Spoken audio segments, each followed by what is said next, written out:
আমাৰ বংশত যদি আমি এজন বৈষ্ণৱ পুত্ৰ জন্ম দিব নোৱাৰো তেতিয়াহ'লে আমাৰ পিতৃ মাতৃয়ে এই জন্ম চক্ৰত অহা যোৱা কৰিব লাগিব। পুনৰপি জনমম পুনৰপি মৰণম, পুনৰপি জনমম পুনৰপি মৰণম, ভগৱানৰ ওচৰলৈ যাব নোৱাৰিব। এতিয়া আমি বৈষ্ণৱ পুত্ৰ কেনেকৈ জন্ম দিম? আমাৰ ভাগৱতত কৈছে বিশিষ্ট পুণ্যকে পাই বৈষ্ণৱ পুত্ৰ এতেকে ভজিবে লাগে কৃষ্ণক মাত্ৰ। কোনোবা দম্পতীয়ে যদি বৈষ্ণৱ পুত্ৰ জন্ম দিব বিচাৰে, এক দেও এক সেও এক বিনে নাই কেও, এক ভগৱন্তক শয়নে সপোনে স্নানে গুপ্যস্থানে ভজিব লাগিব। কৃষ্ণ তুষ্ট ভৈলে জনো পুত্ৰ উপজয়, কৃষ্ণেখি পৰম পুত্ৰ মিত্ৰ ভাতৃচয়। আপোনাৰ ভক্তিত যদি ভগৱন্ত সন্তুষ্ট হয় তেতিয়াহ'লে আপোনাৰ ঘৰলৈ বৈষ্ণৱ পুত্ৰ পঠাই দিব। আমাৰ ঘৰলৈ যিবোৰ জীৱ আহিছে পুত্ৰ কন্যা ৰূপে চব ঈশ্বৰৰ অংশ জীৱ, তোমাৰ সেই অংশ আমি যত জীৱ জানো। এতিয়া আপুনি যেনেকে মানে পুত্ৰ জন্ম দিব, যেনেকে ভাৱত দিব, তেনেকুৱা ভাৱৰ সন্তানহে আপোনাৰ ঘৰলৈ পঠাব।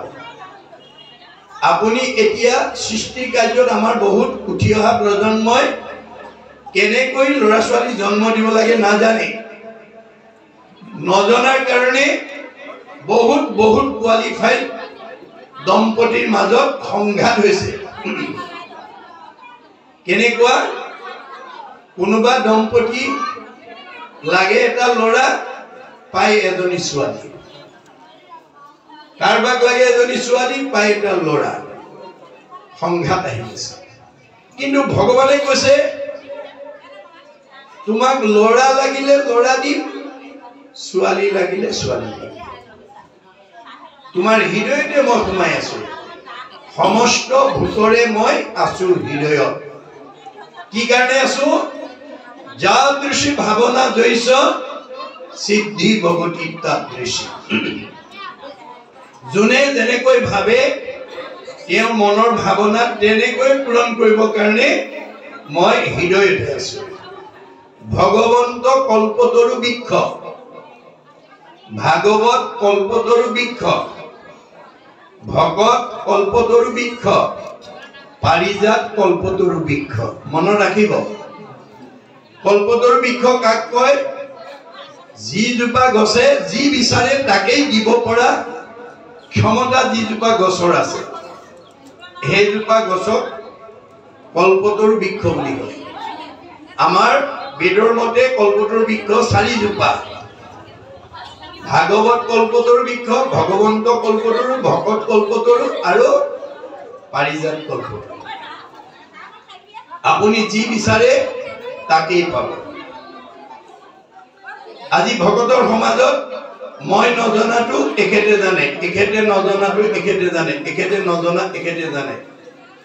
আমাৰ মাজতে সকলো জনা সোমাই আছে, মাত্ৰ আমি বিচাৰিব লাগিব। কল্পতৰু বৃক্ষৰ বৈশিষ্ট্য সম্পৰ্কে ভাগৱতত উল্লেখ কৰিছে। কল্পতৰু বৃক্ষ যদি সবাতো সমান, মাগন্তা জনক মাত্ৰ দেই ফল দাম। আপোনাক কি লাগে আপুনি বিচাৰিব লাগিব, উপজাচি নিদিয়ে। আপোনাক ল'ৰা লাগে নে ছোৱালী লাগে, আপুনি আগতীয়াকৈ স্বামী স্ত্ৰী দুইজন হৈবা একমতি, তেহে সিজিব হৰিত ভগতি। দুইজন একমনা হৈছে নে নাই? আৰু ভাগৱতৰ নিয়ম আমি শিকিছোনে নাই, জানিছোনে নাই? ভাগৱত নপঢ়া যিমান কোৱালিফাইড মানুহ নহওক, যিমান বিদ্যাৱন্ত, যিমান ধনৱন্ত, যিমান শ্ৰীমন্ত, যিমান সম্পদশালী নহওক, ভাগৱত নুশুনা জীৱই কেতিয়াও ভগৱন্তৰ পৰা বাঞ্ছিত ফল লাভ কৰিব নোৱাৰে, কাৰণ নিয়মেই নাজানে। ভাগৱত নুশুনা কোনো জীৱ মুক্তিৰ অধিকাৰী হ'ব নোৱাৰে। মনত ৰাখিব কথা। আমি ভাগৱত শুনিবলৈ কিয় আহিব লাগে? জন্ম ৰহিত হ'বৰ কাৰণে। ভাগৱত শুনিবলৈ কিয় আহিব লাগে? আমাৰ হৃদয় আৰু মনটোৰ কথা জানিবৰ কাৰণে যিখন হৃদয়ত ভগৱন্ত আছে যাক বৃন্দাবন বুলি কোৱা হয় বৃন্দ মানে আনন্দ অবন মানে ৰক্ষণ স্থান য'ত আনন্দ থাকে সেইখনেই বৃন্দাবন হৃদয় বৃন্দাবন ইয়াত ভগৱন্ত আছে সমস্তৰে আছে যে ভগৱন্তই আমাক কৈছে মই থকা জেগাখন সত্যম শিৱম সুন্দৰম হ'ব লাগিব মই থকা জেগাখন লেতেৰা হলে মই তোমাৰ তাত চৈতন্য হৈ থাকিব নোৱাৰো মই জড় হৈ থাকিম মই জড় হৈ থকা মানে তুমি জিয়াতে মৰা মানুহ হৈ থাকিবা আমাৰ এতিয়া সমাজত জিয়াতে মৰা মানুহৰ সংখ্যা বেছি কপিলে সেইকাৰণে মাকক কৈছিল মা তুমি জিয়া মানুহৰ দৰে থাকিবলৈ শিকিবা মাকে কৈছে বুপাই মৰা মানুহ আছে নেকি মৰা মানুহৰ সংখ্যাই বেছি এতিয়া পৰিয়ালত সমাজত বংশত সমীপত মৰা মানুহৰ সংখ্যা বেছি কোনবিলাক মৰা মানুহ দ্বিতীয় স্কন্ধ ভাগৱতত কপিল প্ৰভুৱে কৈছে সাধুৰ সংগে কৃষ্ণ কথা নুশুনে যি নৰ জীয়ন্ততে মৰা সিটো অধম কামৰ আজিৰ দৰে অনুষ্ঠানলৈ আহি মনত আনন্দ লগা কথা যি নুশুনে সি মনত বেয়া লগা কথাই শুনিব লাগিব যাৰ মনটো বেয়া লাগি থাকে সি জিয়াতে মৰা যে মাকে ক'লে বুপাই জিয়া মানুহ হ'বলৈ মই কি কৰিব লাগিব মূৰশুনিৰ মল কথা অহন্ত শুনন্ত যদি জানা পৰিয়ালক কবা ল'ৰা ছোৱালীক কবা জীয়াৰী বোৱাৰীক কবা সীমা ঘৰীয়াক কবা বন্ধু বান্ধৱক কবা আলহী অতিথিক কবা আৰু যদি নাজানা কাণ পাতি শুনিবা শ্ৰোতা নহলে তুমি কোনোদিন বক্তা হ'ব নোৱাৰিবা আনৰ ভাল কথা শুনাৰ যাৰ ধৈৰ্য নাই সি আনক ভাল কথা কোৱাৰ যোগ্যতা অৰ্জন কৰিব নোৱাৰিব মুতবিনে চিত্ত আন দেৱত নেদন্ত মুত বিনে আন দেৱতাত মনোযোগ নিদিবা কাৰণ ব্ৰহ্মা আদি কৰি জীৱ যত ৰাম ৰাম ৰাম ৰাম ৰাম মায়া সজ্জা মাজে আশ্ৰয় ঘুমতি যায় আপুনি মইতো কোন সৃষ্টিকৰ্তা ব্ৰহ্মা সংহাৰকৰ্তা শিৱকে প্ৰমুখ্য কৰি ৩৩ কোটি দেৱতা ভগৱানৰ মায়াত বন্দী হৈ আছে তেওঁলোক নিজেই আন্ধাৰত আছে আন্ধাৰত থকা দেৱতাৰ আশ্ৰয় ললে কোনোবাই পোহৰ পাব নেকি আন্ধাৰত বহি থকা মানুহ এজনৰ কাষত কোনোবা বহিলে পোহৰ পাব নেকি ক'ত বহিব লাগিব অৰ্জুনক কৈছে যে মান প্ৰপদন্তি মায়া মেকম তৰন্তি তে হে অৰ্জুন মোৰ সৃষ্ট আন্ধাৰ দুখ দুৰ্গতিৰ পৰা তুমি যদি নিজক বচাব খুজিছা মোৰ ওচৰত আশ্ৰয় লোৱা নহলে তুমি দুখ দুৰ্গতিতে অজ্ঞান আন্ধাৰতে তোমাৰ জীৱন যাব মোৰ আশ্ৰয় লোৱাৰ লগে লগে পৰম আনন্দ আহি মনত মিলয় তেবে তাক আৰু তিনি তাপে নচুৱায় ভগৱন্তৰ কথা যি কব আৰু শুনিব সি ডেকা ল'ৰাই হওক গাভৰু ছোৱালীয়ে হওক বোৱাৰীয়ে হওক শাহুৱে হওক পিতৃয়ে হওক মাতৃয়ে হওক ঈশ্বৰৰ কথা কোৱা আৰু শুনা মানুহৰ মনত সদায় আনন্দ থাকিব আৰু ঈশ্বৰৰ কথা যি নকয় নুশুনে নাগায় তাৰ জীৱনত দুখ দুৰ্গতি থাকিব মনত ৰাখিব কথা গতিকে আজি ভাগৱত শুনিবলৈ অহাৰ লগে লগে আমাৰ মন ইমান শুদ্ধ হৈ যাব শৰৎ কালৰ পানীৰ দৰে বুলি কৈছে মাধৱদেৱে ঘোষাত লিখিছে কৰ্ণপথে ভকতৰ হিয়াত প্ৰৱেশী হৰি দুৰ্বাসনা হৰে সমস্তই জলৰ যতেক মল যেহেন শৰৎ কালে স্বভাৱতে নিৰ্মল হয় শৰৎ কালৰ পানীৰ দৰে কৃষ্ণ কথা শুনা জীৱ নিৰ্মল হয় আমাৰ বিজ্ঞানে স্বীকাৰ কৰিছে পৃথিৱীৰ উপৰিভাগত যি বায়ুমণ্ডল আছে বিজ্ঞানে তাক ঘনত্বৰ ওপৰত প্ৰধানকৈ তিনিটা ভাগত ভাগ কৰি দেখাইছে টপস্ফিয়াৰ টেট্ৰস্ফিয়াৰ আইনোস্ফিয়াৰ আইনোস্ফিয়াৰক বৈতৰণী নদী বুলি কল্পনা কৰা হৈছে ওপৰৰ স্তৰটো ভাগৱত শুনা জীৱ ইমান নিৰ্মল হৈ যাব প্ৰয়াণৰ পিছত এই তিনিটা স্তৰ ৰকেটৰ দৰে ভেদ কৰি 14 ব্ৰহ্মাণ্ডৰ বাহিৰত নিৰ্মাণ কৰা বৈকুণ্ঠত অৱস্থান আৰু ঘূৰি আহিব নালাগে আৰু ভাগৱত নুশুনা জীৱ এই তিনিটা লেয়াৰৰ ভিতৰতে অহা যোৱা কৰি থাকিব পুনৰপি জন্ম পুনৰপি মৰণ হৈ থাকিব সেইকাৰণে আমি ভাগৱত শুনিবই লাগিব মই গাঁওখনৰ ভিতৰত ধনী মানুহ বিদ্যাৱন্ত সম্পদশালী জ্ঞানী বুদ্ধিমন্ত বুলি যদি কোনোবাই আজিৰ অনুষ্ঠানলৈ নাহে নুশুনে তেওঁ কেতিয়াও উদ্ধাৰ হ'ব নোৱাৰে আপুনি যিমানেই দামী কাপোৰ নিপিন্ধক কিংবা মলি পৰিবই আৰু মলি গুচাবলৈ চাবোন চাৰ্ফ ব্যৱহাৰ কৰিবই লাগিব মই দামী কাপোৰ পিন্ধিলো বুলি যদি কোনোদিন চাবোন চাৰ্ফ ব্যৱহাৰ নকৰে সেইখন কাপোৰ এদিন পিন্ধাৰ অনুপযোগী হ'ব মই গাঁওখনৰ ভিতৰত ধনী মানি জ্ঞানী বুলি পেলাই যদি ঈশ্বৰৰ কথা নুশুনে এদিন তেওঁ এই সংসাৰতে ঘূৰি থাকিব মনত ৰাখিব গতিকে আমাৰ ভাগৱতে এই গোটেই জীৱনশৈলী তত্ত্ব দিছে গতিকে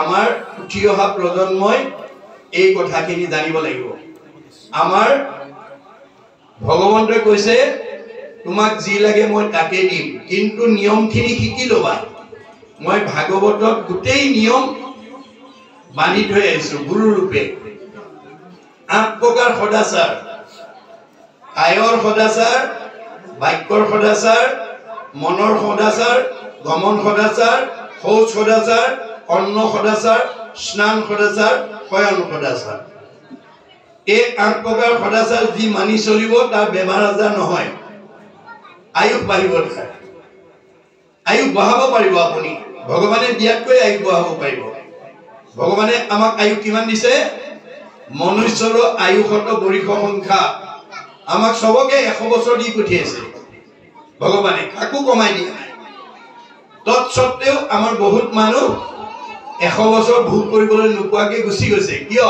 ভাগৱতৰ দৰ্শন নাজানে ভাগৱতৰ দৰ্শন নজনা মানুহ যিমান বিদ্যাৱন্ত ধনৱন্ত শ্ৰীমন্ত সম্পদশালী নহওক কিংবা তেওঁ 100 বছৰ ভোগ কৰিবলৈ নাপায় যদি ভাগৱতৰ নিয়ম নামানে আৰু মানে যদি ভগৱানে দিয়াতকৈ আয়ুস বঢ়াব পাৰিব আমাৰ শংকৰ মাধৱৰ দিনত কেইবাজনো আটা পুৰুষে আয়ুস বঢ়াইছে তাৰ উদাহৰণ গুৰুচৰিত্ৰত উল্লেখ আছে যে তেওঁলোকে শংকৰ মাধৱৰ পৰাই শাস্ত্ৰ ভাগৱতৰ শুনিছিল কিন্তু তেওঁলোকৰ এটা স্বভাৱ আছিল গুৰুতকৈ শিষ্য জ্ঞান উচৰি খুচৰি লৈ জ্ঞান নজনাবিলাক শিকি লৈছিল শিকাওঁতা মাধৱদেৱ 107 বছৰ জীয়াই থাকিলে শিকাওঁতা শংকৰদেৱ 120 বছৰ জীয়াই থাকিলে তেওঁলোকৰ পৰা শিক্ষা লোৱা বদলা আটা 130 বছৰ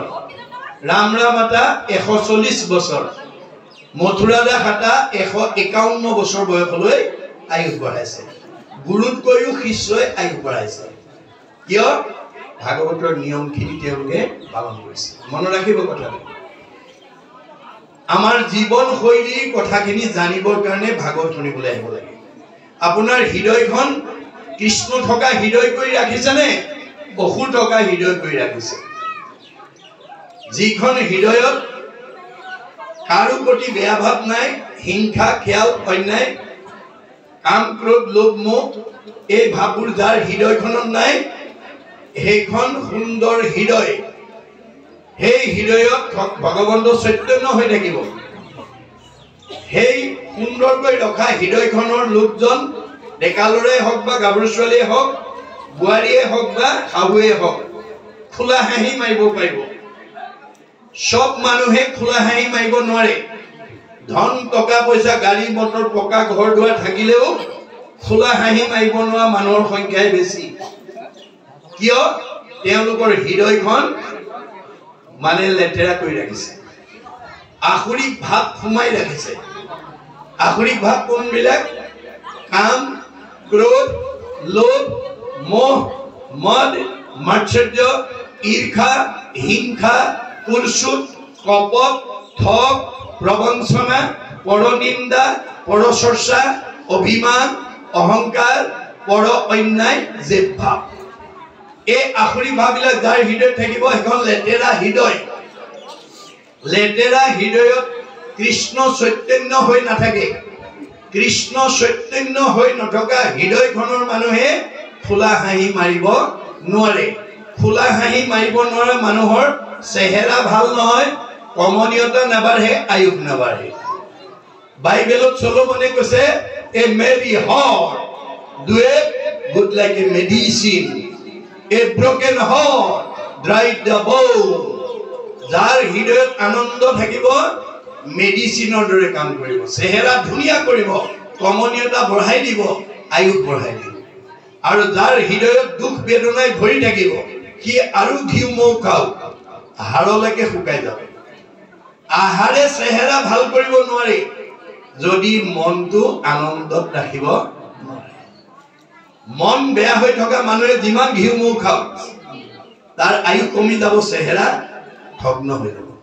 সেইকাৰণে আমি ভাগৱত শুনিবলৈ আহি আমাৰ হৃদয়খনৰ কথা আমি উপলব্ধি কৰিব লাগিব আপোনালোকে আইনাখন কিয় চাই আপোনালোকৰ ঘৰত কোনে বেছিকৈ চায় যদি ডেকা গাভৰু আছে যদি নতুনকৈ বিয়া কৰা ডেকা গাভৰু আছে তেওঁলোকে বয়সস্থ সকলতকৈ ঘনাই আইনাখন চাই থাকে কিয় চাই তেওঁলোক আগতকৈ বগাই হৈছে নে কলাই হৈছে নে শকতে হৈছে নে ক্ষীণাইছে নে গালত কিবা স্পট কৰিছে নেকি তাক জানিবৰ কাৰণে ঘনাই আইনাখন চাই থাকে মহাপুৰুষ গুৰুজনাই উপমা দিছে তুমি জগত জীৱ তোমাক পুজিলে পাই আপোনাক যায় যেন মুখ শ্ৰীক প্ৰতিবিম্ব মুখ দেখয় দৰ্পণ চাই দৰ্পণ মানে আইনা আইনাখন চালে যেনেকৈ আমাৰ নিজৰ অৱয়ৱটোৰ কথা ক'ব পাৰো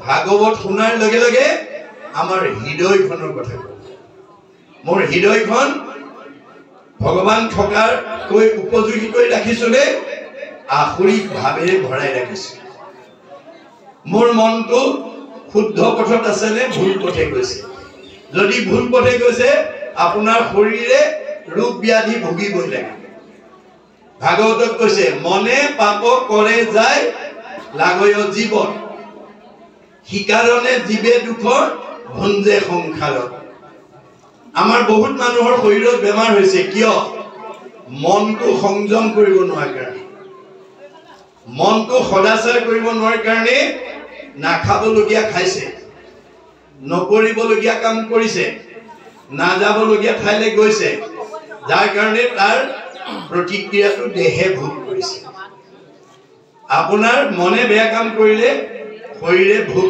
শাস্তি ভোগ কৰিবই লাগিব ৰেহাই নাপাব মনত ৰাখিব কথা গতিকে এতিয়া আমাক এই কাহিনীৰ মাজেদি বৈবাহিক সম্পৰ্কৰ এটা প্ৰতিচ্ছবি দাঙি ধৰিছে ইয়াত কৈছে যে সূৰ্যৰ দুহিতা মই নামত কালিন্দীয়ে নিজৰ বিবাহৰ উদ্দেশ্যৰ সম্পৰ্কে মানে দ্ৰৌপদী প্ৰমুখ্যে আইসকলক জনাইছে ভুৱন্ত ঈশ্বৰ স্বামী হেন বাঞ্ছা কৰি কৃষ্ণকেহে চিন্তু মই তপস্যা আচৰি আপুনি ঈশ্বৰক লাভ কৰিবলৈ হলে ঈশ্বৰৰ চিন্তনটো সৰুৰ পৰাই কৰিব লাগিব হেন জানি শিশু হব এৰা আন কৰ্ম ধৰিও কুমাৰ কালে ভাগৱত ধৰ্ম আমি ভাগৱত ধৰ্ম বা ভক্তি ধৰ্মৰ শিক্ষাটো ল'ৰা ছোৱালীক সৰুৰ পৰা দিব লাগিব ঘৰলৈ অহা আলহীক সেৱা এটা কৰি আশীৰ্বাদ এটা ল'বলৈ তেওঁলোকক সৰুৰ পৰা আদৰ্শটো শিকাব লাগিব কৰবালৈ যাত্ৰা কৰি স্কুল বা কলেজলৈ যাওঁতে মাক বাপেকে চকু দিব লাগিব বোকা স্কুললৈ যোৱা কৃষ্ণ বুলি কৈ যাবা দেই নাম বুলি কৈ যাবা ককাক আইতাক বহি আছে ককাক সেৱা এটা কৰি যোৱা আইতাক সেৱা এটা কৰি যোৱা এই আদৰ্শটো মাক বাপেকে সৰুৰ পৰা ল'ৰা ছোৱালীক শিকাব লাগিব। মাকৰ উপদেশ মতে যিটো ল'ৰাই যাওঁতে কৃষ্ণ বুলি কৈ যাব, যিটো জনে যাই নাম উচৰি তাৰো পাছে পাছে ভ্ৰমন্ত হৰি। বৎসক স্নেহ যেন ধেনু ঢালে ভজিও জানি হেন হৰি পাৱে। কৃষ্ণ বুলি যাত্ৰা কৰি যোৱাৰ লগে লগে তেওঁ পিছে পিছে কৃষ্ণ যাবলৈ বাধ্য হয়। যেনেকৈ গাইজনীয়ে পোৱালিটো মুখৰ আগত লৈ যায়, শিয়াল কুকুৰে কামুৰিব নোৱাৰাকৈ, কৃষ্ণৰ নাম লৈ যোৱা জীৱটোক ভগৱানে তেনেকৈ ৰক্ষা কৰি যায়। একচিত্ত বনে যিটো মহাজনে ফুৰে গুণ নাম স্মৰি, তাক ৰক্ষা কৰি ফুৰয় সদায় হাতে কৌমুদকি ধৰি। ভগৱানে গদা লৈ সেই জীৱটোক উদ্ধাৰ কৰি থাকে। আমি এতিয়া ল'ৰা ছোৱালী সেই শিক্ষা দিছো নে নাই? এতিয়া কালিন্দীয়ে কৈছে মই কৃষ্ণক স্বামী পাবৰ কাৰণে মই সৰুৰ পৰাই আৰাধনা কৰিছো। এই নীতি শিক্ষাখিনি আপুনি সৎ হবলৈ হলে সৰুৰ পৰাই আপুনি সৎ আদৰ্শৰ পাত্ৰ হ'ব লাগিব, সৎ পৰিৱেশ পাব লাগিব। মাক দেউতাকে এই নীতি শিক্ষাবিলাক দিব লাগিব। ল'ৰা ছোৱালী জন্ম দিলেই নহব, ভক্তি জ্ঞান নীতি শিক্ষা দিব লাগিব।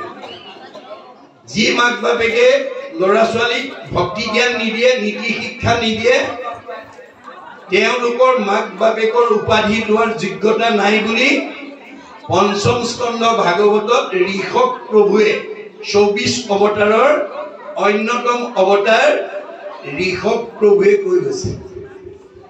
আমি অকল ল'ৰা ছোৱালী জন্ম দিলেই নহব, তেওঁলোকক ভক্তি জ্ঞান নীতি শিক্ষাবিলাক দিব লাগিব। নীতি শিক্ষা নিদিয়া মাক বাপেক পিতৃ মাতৃৰ যোগ্যতা নাই বুলি কৈছে ভাগৱত। মনত ৰাখিব কথা। ভাগৱত শুনিবলৈ সেইকাৰণে আহিব লাগে, বেয়া এৰি ভাল ল'বৰ কাৰণে। বেয়া এৰি ভাল লোৱাটোৱে বৈজ্ঞানিক দৃষ্টিভংগী। আমি জীৱনত ল'ৰা ছোৱালীবিলাকৰ মনৰ পৰা বেয়াটো যেতিয়ালৈকে আঁতৰাই দিব নোৱাৰিম, সেইটো ল'ৰা বা ছোৱালী ভৱিষ্যত ভাল হ'ব নোৱাৰে। সেইকাৰণে কৃষ্ণই বাল্যকালতে গকুলত কেইবাটাও অসুৰ বধ কৰি লৈছে। কি কাৰণে বধ কৰিছে? বাহিৰত এইটো এটা কাহিনী আকাৰে দেখাইছে। আচল আধ্যাত্মিক অৰ্থটো কি? যে আমি সৰু কালতে কৃষ্ণই অঘাসুৰ, বকাসুৰ, প্ৰলম্বাসুৰ, অৰিষ্টাসুৰ, পুতনা, ব্যোমাসুৰ, ধেনুকাসুৰ ইত্যাদি অসুৰবিলাকক আগতীয়াকৈ মাৰি লৈছে। যদি সেই অসুৰখিনিক বাল্যকালত নামাৰে, তেতিয়া তেওঁ 7-8 বছৰ বয়সত গোপীসকলৰ লগত মহাৰাস কৰিব নোৱাৰে। গোপীসকলৰ লগত কৃষ্ণই যেতিয়া মহাৰাস কৰিছিল, তেতিয়া তেওঁৰ বয়স 7-8 বছৰ। সেইকাৰণে অনংগ কেলি বুলি কোৱা হয়। অংগ কেলিৰ যোগ্যতা তেওঁ হোৱা নাই। এইটো আমাক কি শিকাইছে? যে আমি জন্ম দিয়া ল'ৰা ছোৱালীবিলাকৰ মনৰ পৰা এই আসুৰিক যিবিলাক ভাৱ, অঘাসুৰ, বকাসুৰ, প্ৰলম্বাসুৰ, অৰিষ্টাসুৰ, পুতনা, এই অসুৰবিলাকৰ যিটো আসুৰিক ভাৱ, প্ৰবৃত্তি, জন্মগত প্ৰবৃত্তি, এই প্ৰবৃত্তিবিলাকক মাৰিব লাগিব। মৰা মানে সংস্কাৰ কৰিব লাগিব। কেনেকৈ? কৃষ্ণ সংস্কৃতিৰ দ্বাৰা, কৃষ্ণ ভক্তিৰ দ্বাৰা। কংসক চন্দন পিন্ধোৱা হৈৰিন্ধি কুজি তেতিয়ালৈকে কুজি হৈ আছিল, যিদিনালৈকে কংসৰ কপালত চন্দনৰ ফুট পিন্ধাই আছিল। যিদিনাখনে কৃষ্ণৰ কপালত চন্দনৰ ফুট পিন্ধাই দিলে, সেইদিনা থুতৰিটো ধৰাৰ লগে লগে ৰিজু হৈ গ'ল, মানে পোন হৈ গ'ল। এইটো কি বুজাইছে? আমি যেতিয়ালৈকে ভাগৱত শুনিবলৈ নাহিম, আমিও হৈৰিন্ধিৰ দৰে পূজাই হৈ থাকিম। হৈৰিন্ধিৰ কোচ কেইটা? 3টা। আমাৰো 3টা কোচ, সত, ৰজ, তম। মনত ৰাখিব, সত, ৰজ, তম গুণত যিদিনালৈকে থাকিম আমি, সেইদিনালৈকে আমিও পুঁজিয়ে হৈ থাকিম। অকল পুঁজি কাহিনীটো পঢ়ি থাকিলেই নহব, আপুনি নিজেও পুঁজি হৈ আছে নেকি তাক উপলব্ধি কৰিব লাগিব। কংস হল অজ্ঞানতা আৰু অহংকাৰৰ প্ৰতীক। আপুনি যেতিয়ালৈকে ধনৰ অহংকাৰ কৰিব, বিদ্যাৰ অহংকাৰ কৰিব, সম্পদৰ অহংকাৰ কৰিব, শ্ৰীৰ অহংকাৰ কৰিব, আপুনিও পূজাই হৈ থাকিব। আমাৰ 5টা অহংকাৰে ভক্তি কৰিব নিদিয়ে, আজি আৰু আহিব নিদিয়ে। কোনকেইটা অহংকাৰ? জাতি, বিদ্যা, মহতঞ্চ, ৰূপ, যৌৱনম এব স যত স্তুতি বৰ্ধে পঞ্চতৈ ভক্তি কণ্ঠকঃ। এই 5টা ভগৱতীৰ কণ্ঠ। আপোনালোকে নিজকে নিজে সোধক, মই গাঁওখনৰ ভিতৰত বাউলী মৈদাম গাঁৱৰ ভিতৰত উচ্চ জাতি বুলি মই যদি গৰ্ব কৰোঁ, মই সাধাৰণ মানুহৰ লগত ভক্তি কৰিব নোৱাৰিম। মই বাউলী গাঁৱৰ ভিতৰত মোতকৈ পুথিগত ডিগ্ৰীধাৰী মোতকৈ আৰু নাই, এই বুলি পুথিগত ডিগ্ৰীক লৈ যি অহংকাৰ কৰিব, সি সাধাৰণ মানুহৰ লগত বহি ভক্তি কৰিব নোৱাৰিব। মই বাউলী গাঁৱৰ ভিতৰত মৈদামৰ ভিতৰত মোতকৈ ধনী মানুহ নাই, এই বুলি ধনক লৈ যি গৰ্ব কৰিব, সি সাধাৰণ মানুহৰ লগত বহি ভক্তি কৰিব নোৱাৰিব।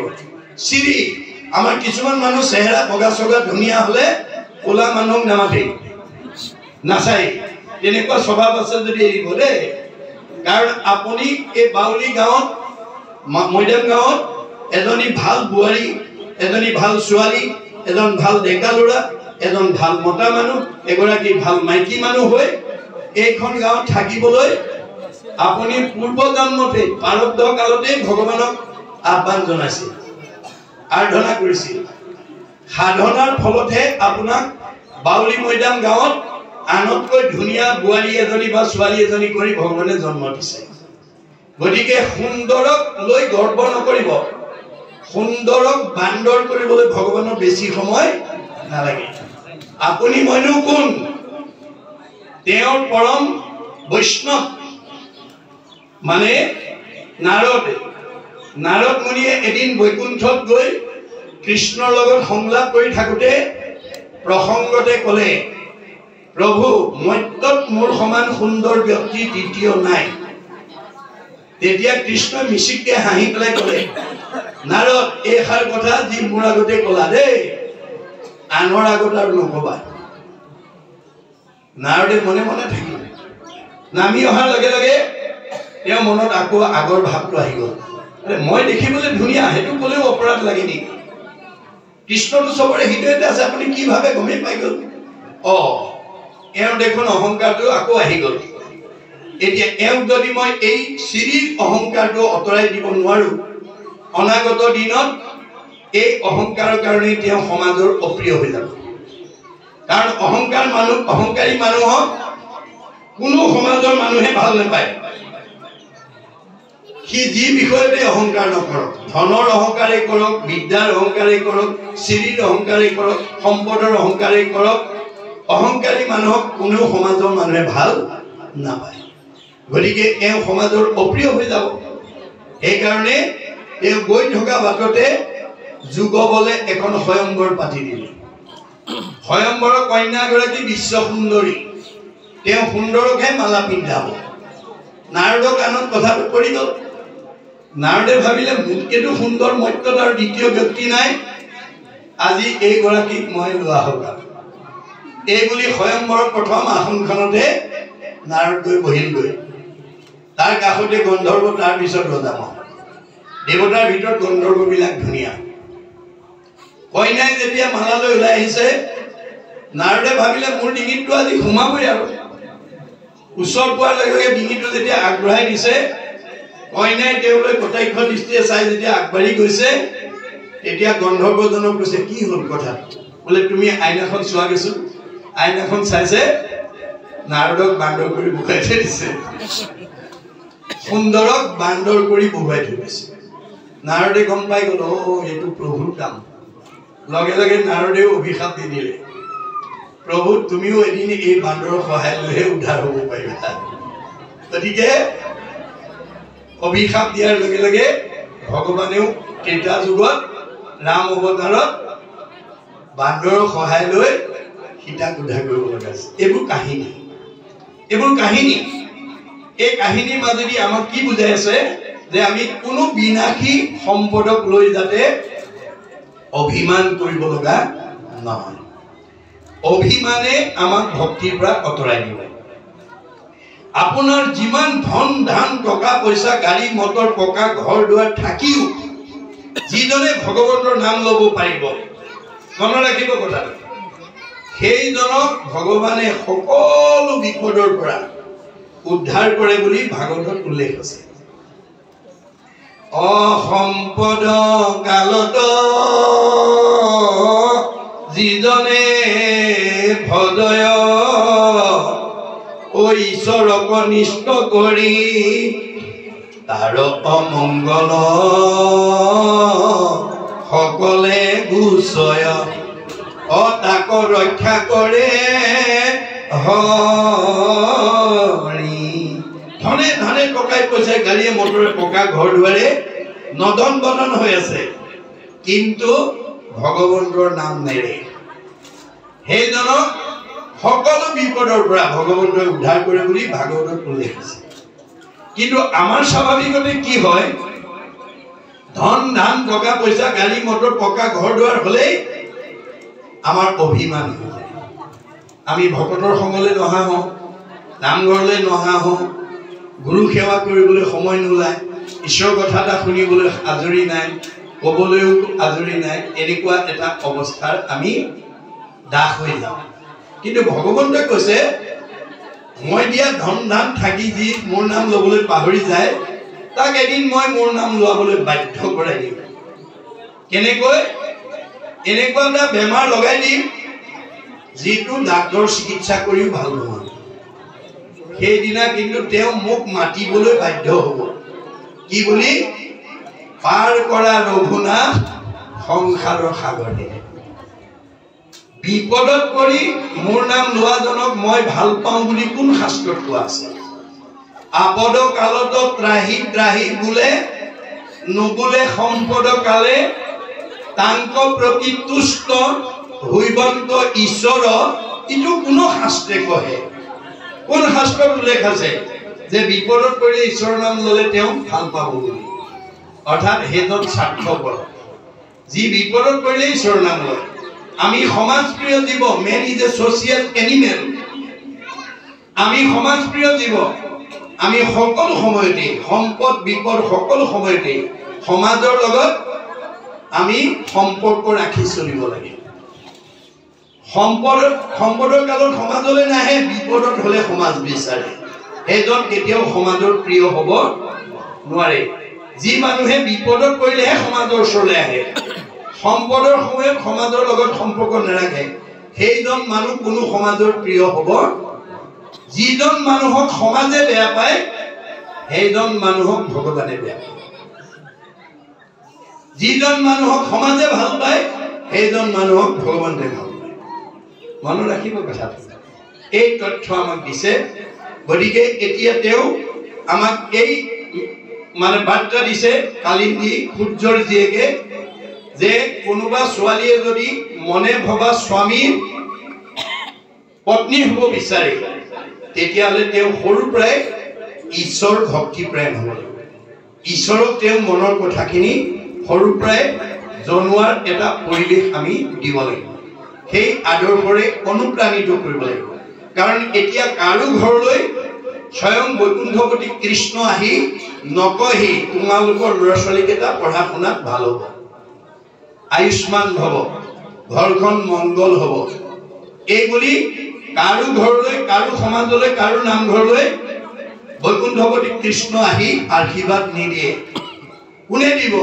আমাৰ ভাগৱতত কৈছে, হৰিৰ মূৰ্তিক হৰি ভক্তক দেখিবা, শক্তি অনুৰূপে তাৰ প্ৰীতি আচৰিবা, সমস্ত ভূততে আছে ভগৱান, সেই ভাবি সবাকো কৰিবা বহুমান।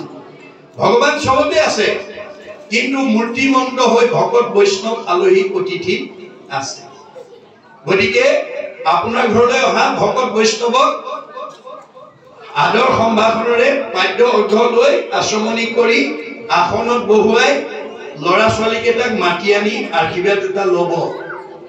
সচেতন পিতৃ মাতৃহে জানে তেওঁৰ ল'ৰা ছোৱালীকেইটা স্কুললৈ পঠোৱাৰ পিছত কোন বিষয়ত কাৰ দুৰ্বলতা আছে, ল'ৰাটো অংকত বেয়া নে, ছোৱালীজনী বেয়া নে, ইংৰাজীত কোন বেয়া, সচেতন মাক বাপেকে জানে। আমাৰ ভাগতে কৈছে তুমি ল'ৰা বা ছোৱালীজনী কোনোবা বিষয়ত দুৰ্বলতা আছে বুলি জানি সীমানতে সীমাবদ্ধ কৰিলে তোমাৰ সমস্যা সমাধান নহয়। তুমি ল'ৰাটো বা ছোৱালীজনী ইংৰাজী বা অংকত দুৰ্বলতাৰ পৰা সবলতালৈ আনিবলৈ হলে তুমি সাধুৰ সান্নিধ্য দিবা। দৈৱবশে যদি সাধুৰ সংগ পায় নিশ্চয় জানা তাহাৰ স্বভাৱ দূৰ হয়। আপোনাৰ ঘৰলৈ অহা সন্ত মহন্ত ভক্তৰ ওচৰত আনি আশীৰ্বাদ এটা ল'ব আৰু ক'ব প্ৰভু কৃপা কৰি আশীৰ্বাদ এটা দিয়ক, ছোৱালীজনী অংকত বৰ দুৰ্বলতা, ল'ৰাটো ইংৰাজীত বৰ দুৰ্বলতা। ক'ত কি দুৰ্বলতা আছে, ক'ত কি সমস্যা আছে মাক বাপেকে জানে। কিন্তু আপুনি জানি থলেই নহব, তাক পৰিৱৰ্তন কৰিব লাগিব, তাৰ ভাৱৰ পৰিৱৰ্তন কৰিব লাগিব। আমাক ভাগৱতে কৈছে দৈৱবশে যদি সাধুৰ সংগ পায় নিশ্চয় জানা তাহাৰ স্বভাৱ দূৰ হয়। অংকত বেয়াটো ভাল হৈ যাব, ইংৰাজীত বেয়া ল'ৰাটো ভাল হৈ যাব, কিন্তু